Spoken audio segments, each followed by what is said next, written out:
Alô, amigos! Iniciando nossos estudos de medição de pressão.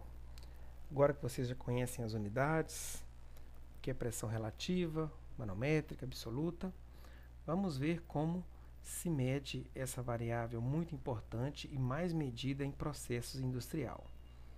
Bora lá? Começamos pelo manômetro coluna U, esse instrumento muito simples que é muito utilizado em laboratórios como padrão de calibração. E também é usado, em áreas, na área industrial, mas ele é muito frágil. Tem que tomar muito cuidado no transporte, no armazenamento e na utilização, porque ele é um tubo de vidro, com uma escala graduada em milímetros. Aqui está de 10 em 10, porque é 1 centímetro, que equivale a 10 milímetros, 20, 30, 40, 50.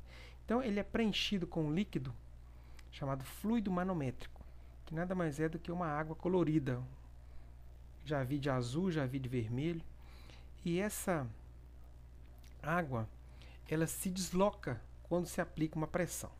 Em repouso, ele tem que estar aqui no zero, tá? O nível aqui do fluido manométrico tem que estar aqui no zero. Alguns manômetros de coluna U possuem um ajuste. Esse aqui tem, ó. Tá vendo aqui, ó? Aqui, um ajuste do qual você movimenta a régua, a escala, para você ter o zero exatamente onde está o nível do líquido. Aqueles que não têm o ajuste, esse caso aqui é bem simples, olha, parece que é uma mangueira com uma trena, com um pedaço de trena. Caso ele não tenha esse ajuste, você tem que drenar ou colocar água até que o zero fique nivelado com o líquido. E como ele funciona? Quando você aplica uma pressão, essa coluna líquida se desloca no sentido aqui para cima. Então, no caso aqui, ela deslocou 30 milímetros para cima e 30 milímetros aqui para baixo. No caso aqui, quando eu apliquei um vácuo, ela se deslocou esse lado aqui 30 milímetros para cima e 30 milímetros para baixo. Então, se o fluido manométrico for uma água pura, a leitura é feita em milímetros de coluna d'água.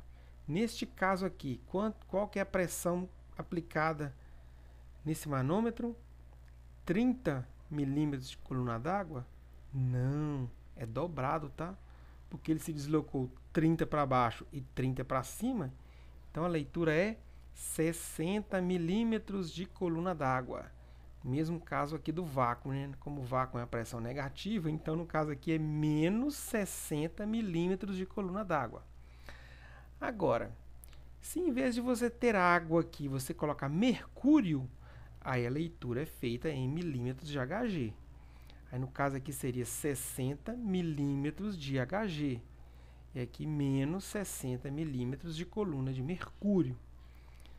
Certo? Eu já vi esse manômetro tanto com água como tanto com mercúrio. Ok? Muito simples, né? Voltando aqui a figura para vocês conhecerem. Olha só, aí você conecta aqui uma mangueira e a outra ponta tem que ficar aberta para a atmosfera, tá? Para que quando você aplica a pressão aqui, o ar que está aqui dentro saia por aqui. Muito cuidado, não aplicar pressões altas demais. Isso aqui é para medir pressões baixas, tá? Pressões muito altas, o que vai acontecer? Vai expulsar todo o líquido. Outra coisa, para medir pressão de gases. Se você medir pressão, por exemplo, de uma tubulação com água, o que vai acontecer? A água vai entrar aqui no seu manômetro, além de contaminar, não vai ter como você fazer a leitura, que você está adicionando é água. Então, só para medir gases, medir ar, medir pressão de um gás num forno.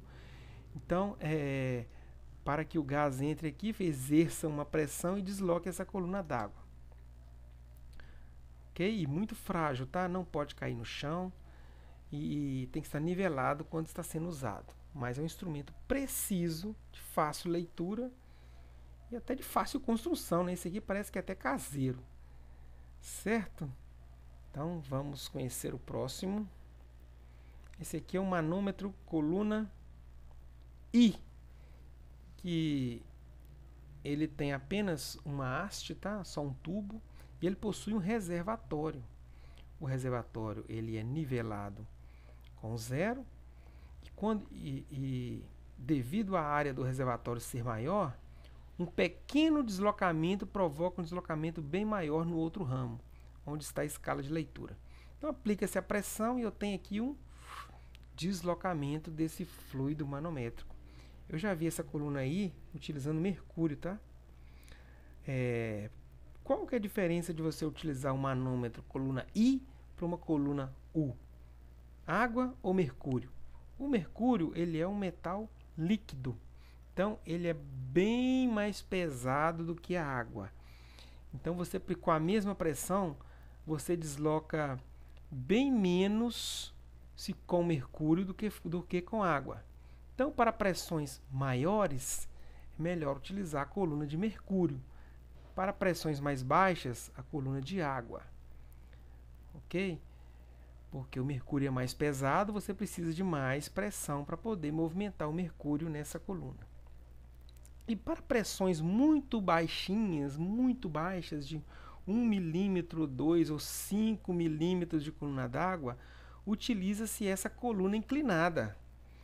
Ele é indicado para medições de pressões muito baixas, com a inclinação, a escala é expandida, o que torna a leitura muito precisa. Imagine só uma escala em milímetros de forma reta. Nesse caso aqui. Aqui, por exemplo, está de 5 em 5 milímetros. Você quer medir uma pressão de 2 milímetros? Impossível com esse cara aqui. Seria uma graduação aqui muito pequena. Aos nossos olhos é até difícil, impossível de perceber a diferença. Mas com o manômetro de coluna inclinada, você expande essa escala. Você consegue fazer leituras de 1, 2, 3, 4, aqui 5 milímetros de coluna d'água. Alguns casos, essa manômetro de coluna inclinada não usa água, tá? Usa um álcool que é até mais leve do que a água, para poder permitir fazer leitura de pressões muito baixas. Certo? Lá onde eu trabalho tem um manômetro desse aqui, de coluna inclinada. Já utilizei. Outra coisa, tem que estar bem nivelado, tá? Inclusive ele tem um nível de bolha por aqui afora. Em algum lugar aqui ele tem um nível de bolha para você poder nivelar. Se ele estiver desnivelado, esse fluido aqui vai movimentar e vai te dar uma leitura errada. Aqui um exemplo aqui mais aproximado do fluido se deslocando. Então vamos conhecer agora o manômetro tipo Bourdon, que é um equipamento também bastante utilizado, que nada mais é do que um anel elástico, uma curvatura, e ele é baseado na alteração da curvatura do elemento elástico pela pressão exercida no seu interior. Como a outra extremidade ela é fechada, que é esse caso aqui, o desenrolar do tubo aciona os mecanismos ligados ao ponteiro. Então aplica-se uma pressão, esse anel elástico em formato de C, ele se expande e movimenta essas peças mecânicas aqui que vão movimentar o ponteiro. Então por dentro ele é assim, por fora ele tem aqui normalmente duas escalas. Nesse caso aqui temos ele em quilograma-força por centímetro quadrado, vai até 16, e a escala externa em vermelho PSI, 0 a 230. Certo? Manômetro tipo Bourdon, muito utilizado, o pessoal da área de refrigeração também utiliza bastante. Aqui temos um manômetro desse por dentro, tá? Olha aqui, o anel elástico, o mecanismo, e o ponteiro fica provavelmente aqui no meio aqui, e ele se movimenta. Temos mais um outro manômetro aqui, a escala em bar, 0 a 60 bar. Então, temos aqui o tipo de elemento elástico que podemos ter, né? O tipo C, tipo espiral ou helicoidal.